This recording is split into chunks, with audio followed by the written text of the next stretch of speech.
Carrie, we've been trying to do this for a while. It is so good to see you. How are you? I'm doing well. It's good to see you again as well. Awesome. Well, I'm just going to jump in. You work in the epicenter of all things that's hot right now. And of course, we're talking about AI. So we've been on this journey for many years. You and I were on a panel a few years back. So we know, the first chatbot was invented way back in 1964. Then you have Deep Blue. Then you have Watson, wins Jeopardy. But it does feel like 18 months ago, things just ratcheted up a notch. I'll read you a quote from Google CEO. The last part of the quote was, "This is more profound than fire or electricity or anything we have done in the past." I'll let you react to that. Are we in that big of a moment? It's hard to say. I will say, I mean, because fire was a really big deal, but um, but I do think we probably are at a place where things are changing, the world is changing, and the way people are interacting is changing as significantly as electricity. And that's easy to say when you've lived with electricity your whole life, but um, when I go back to fire, I don't know if it's quite a fire moment. I bet that But was man trying to prove that we created fire, which isn't true there. Electricity and AI, I'll give you those two. yeah, so I think it's big, right? Um, Let me put it in the way I like to think about it. I think that we may be in one of those moments when what it means to be human changes. I don't mean to be dramatic, but I think that we're likely in this place where there's a merger going on between humans and machine. Whether we all have chips in our arms, I don't know. But as we increasingly rely on our phones and technology, I think this changes what it means to be human. Will you go that far?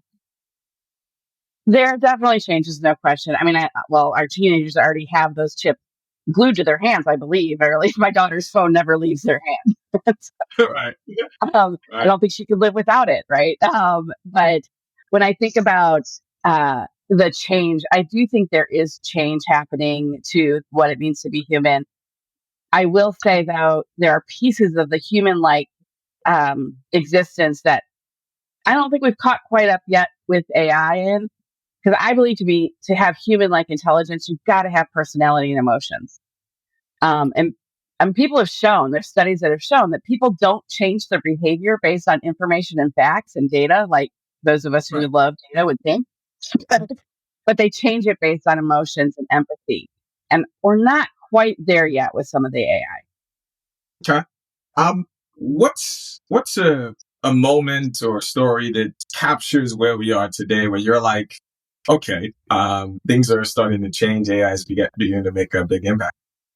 Yeah.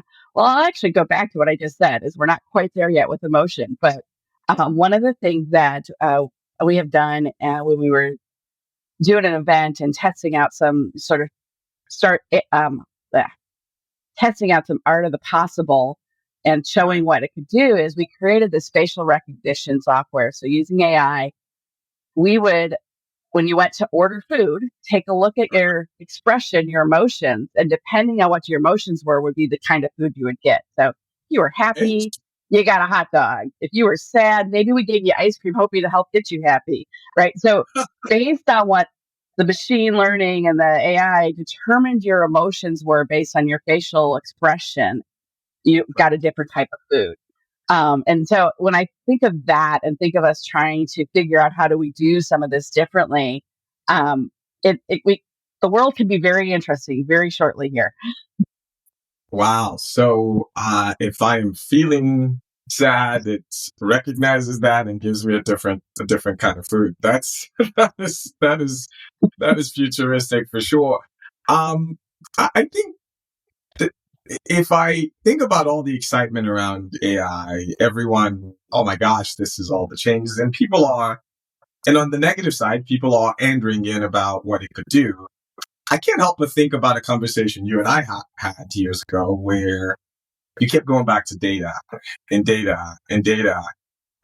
You weren't trying to quell any enthusiasm, but you're like, okay, data is a must here. So it's 2024 now. How big of a barrier is data still for many organizations and people trying to use this new powerful technologies?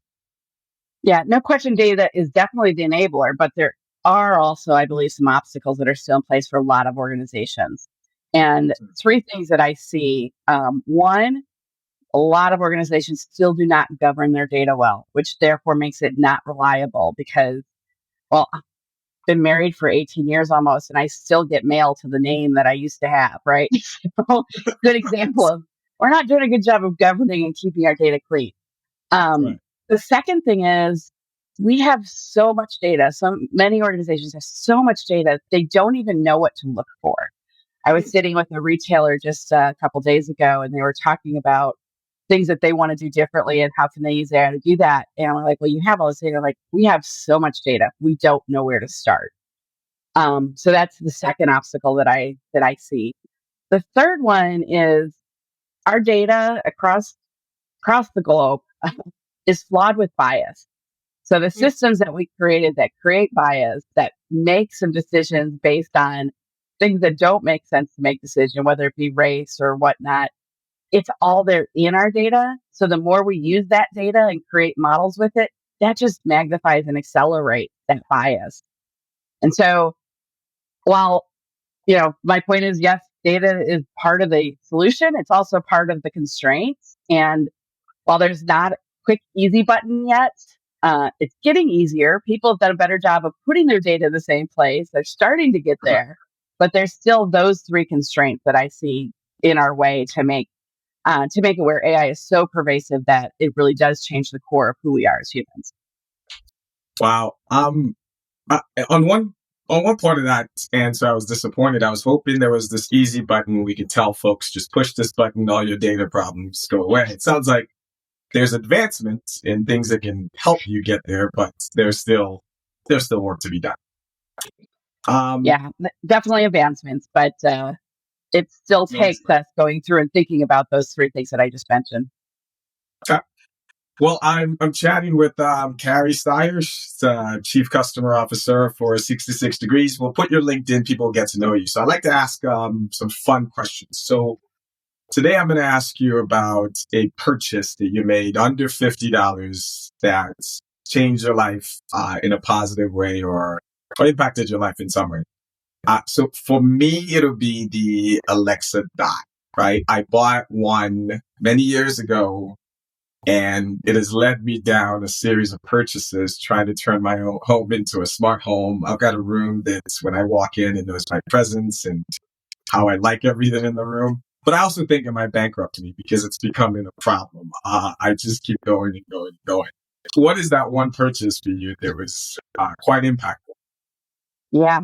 We also have Alexas in every room. It's nice to be able to turn off my light laying in bed just by talking to her. So I understand that, no question. We've actually had to name them different things because some of the rooms are too close that I want to make sure I know Uh, which one I'm talking to. But for me, a purchase, and this one is fun. And to be fair, it's only under $50 because I bought a subscription to their mail service. But if you have not seen this smart oven, there's a Tavala oven that basically they ship you the food. Maybe you spread some things on it or put a couple ingredients together. You put it in the oven, you scan the code, and it pops out done. It's amazing. Love it. It'd be even better if it could recognize my facial expression and just cook the meal. But it has been a life changer, a game changer. My son can make his own dinner. All of these things are wonderful. So I highly recommend you take a look at it. a smart oven. I'm gonna have to check that out. I do a lot of cooking, but now that the kids are out of the house and you're cooking for one, I would like some efficiency there. So I'm for sure going to check that out. Yeah, it Um, feels at times that like I'm living with the Jetsons when I cook out of that oven. Just feel like I say the words and it just pops me out dinner. It's lovely. speaking of like making life easy, so I've been, gosh, podcasting I don't know, for over 5 years. And it used to be a lot of work to edit and do that. So now, as you and I are having this conversation, I basically do my editing. It reads the transcripts. I go in, I highlight, I delete, I change words, and hit save, actually other saves, and I am on my way. So if I think about that, I didn't think about work in general, right?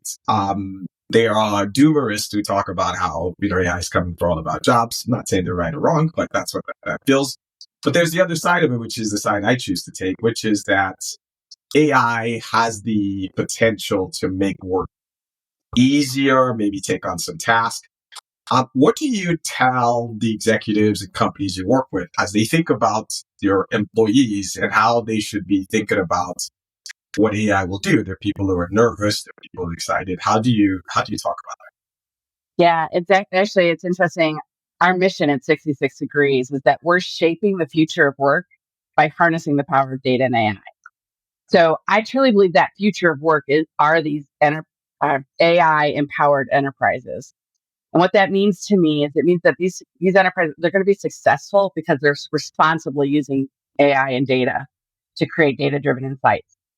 That'll be where there's an empowered, human centered, the keyword there, human centered workforce. it? Yeah. Then they're going to be able to work more productively. They're going to be able to collaborate seamlessly, work together in different ways, and consistently delight their customers because they understand those needs even before they can figure it out, right? The AI and the models are going to help them do that. And I believe that that's what it's going to look like. But there's still that human centered workforce.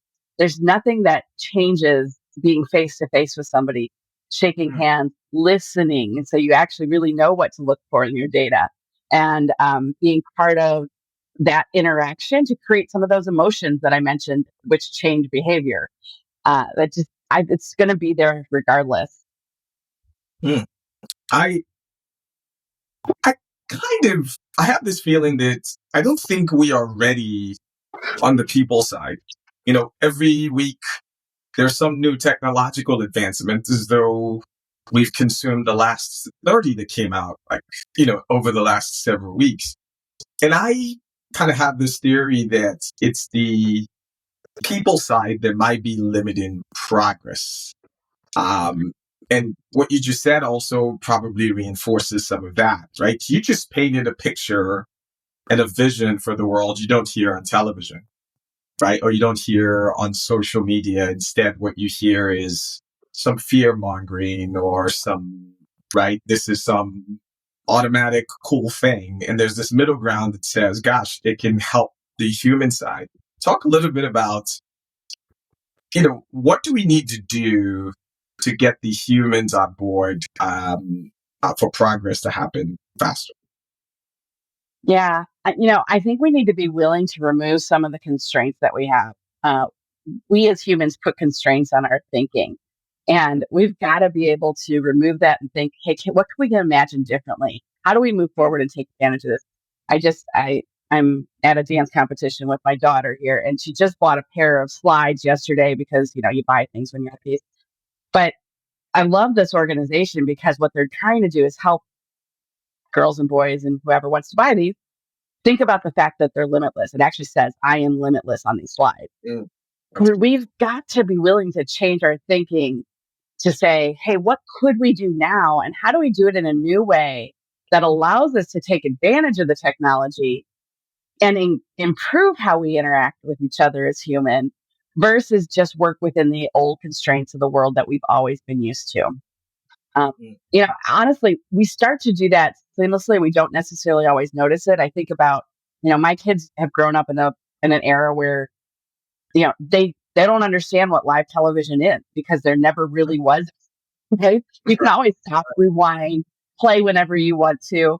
So that constraint that I used to have when I was younger doesn't exist in their mind. It was, I have to be home at 4 o'clock to see the show. Well, no, you don't. So how can we think about other constraints that we've put on our thinking and our ways of behaving that we can remove to dream different and dream bigger and imagine in a way that we're limitless? Wow. I'm going to, I think we're recording this on a Friday, and hearing that term limitless is one that's going to stick with me all weekend, and hopefully to next week as well. I have a few more questions for you. Let's talk a little bit about bias one more time. You said something there, and it was just by the by, and I'm going to paraphrase you, but you said that, this data objective black and white systems we're building that we're calling AI is flawed, or can be flawed, most of flawed with the human biases by the humans who helped build this, or by societal. It's just in the, don't want to put words in your mouth, seems like it's in the air. Mm-hmm. um, how do you think about that as someone who is at the epicenter of this? How do you help make that better? Yeah, that's a great question. And boy, I wish I had the easy button for that one for sure. But what I will say is one, being aware of it, right? Let's be aware of where we've created systems that have bias in it. And then how do we think about um, using that data and that information with the knowledge of that bias, as opposed to just taking it as though it is all there is. So that's one thing that I would say. The other thing that I guess I would say is we've got to be willing to change the systems. We still have so many systems that we work in that continue to create more data in the bias that exists out there, that we haven't been willing to break down yet. And I'd love to see that happen. So those are some of the things that I can think about in terms of that, and in terms of thinking about um, what is it that we need to do as humans to acknowledge those either conscious or subconscious bias, so that we can do those things. I like it. I was reading an article that suggested that we should eliminate judges in courts and use algorithm. And for a second, I started thinking, well, maybe this might solve some problems, right? And what you just exposed is, slow down there. That might solve some problems, or create some even entrenched entrenched ones as well. So that's a key takeaway for me, that when you hear something was algorithm that was designed by an algorithm, or the outcomes were produced by an algorithm, I think we have this instinct to think about algorithm thinks in zeros and ones, therefore it has to be fair. But clearly that's not the case. Yeah, I mean, you know, AI scientists do use those design algorithms to explain things and have rationale behind decisions and interpret the way that we have behaved, potentially to predict how we may, right? But the interesting thing is, not all of human life is truly rational. Going Yeah. back to the emotions and empathy are things that change behavior. And there was a study done years ago where neuroscience scientists actually confirmed that emotional intelligence and cognitive intelligence actually share the same neural systems. And Interesting. so that we as humans can't fully be explained with rational ones and zeros to that point. Because yes, there's that cognitive data piece of our intelligence, but then there's that emotional intelligence that's combined with it. And we are so much more complex than anything else in the world we've tried to explain, in my opinion. So I think we need to be careful of trying to rationalize with models everything that's out there, because of the fact that that emotional piece of who we are hasn't yet been figured out how to make those rational algorithms. So I can't let you go without asking you. I'm a philosophy enthusiast, if you will. So one of the things that's concerned me is when I hear all the progress and things being built by incredibly brilliant people around AI, it tends to focus almost solely on productivity. How do we crank out more widgets? How can I be more productive? How can I write things faster? And that. And I think about the richness of the human experience. We do have this other side of us, right? The creative side. There's as the World Cup is coming to the States, I don't know if you've been reading some of the things where, if you look at culturally, so New Jersey, where the World Cup final is going to be played, the per capita income in most places of Europe is significantly higher. But if you look at both cities culturally, right? As someone who grew up in the area in New York City, like Europe just seems much richer, right? As you look around and we built this efficient system that might lack some other things as well. So I guess I'll ask you a tough question in saying, you know, how do we build a world that just doesn't make us this left-sided brain, supposedly like more efficient, more faster, but we also utilize this tool to help us on the right side of the brain so that we live in this world that's colorful. I don't want to live in a world that's just fast and efficient. Yeah, and I know we talk about left brain, right brain that way, but I think what I just cited in that study is there's more merger to that than we realize. And we can't separate them and feel good about it as much as how do we actually bring them together and let them both thrive? Yes, the rational, the data, those pieces of it, but and the efficiencies, but also the emotion, the empathy, the artistic, the limitless thinking. If we don't bring those together, we will continue to be constrained by what we think can be. Yeah, it is so true. Like even I just said left side, right brain, and I got to go look at that study. That's like, no, they're kind of roommates. They live in the same place, and you can't just cleanly go in and go, I'm being logical today, or I'd be not so much. We are coming towards the end. This has been a fantastic conversation. I want to ask you one last question, which is, as we go out, any kind of interesting anecdotes or quotes you want to leave people with as we wrap up? Yeah, I do have one fun one. We just talked about rational and how we aren't necessarily always rational, or things Right. that aren't explainable. And I'm about to take a trip that you and I've talked about. I'm going to Antarctica next week.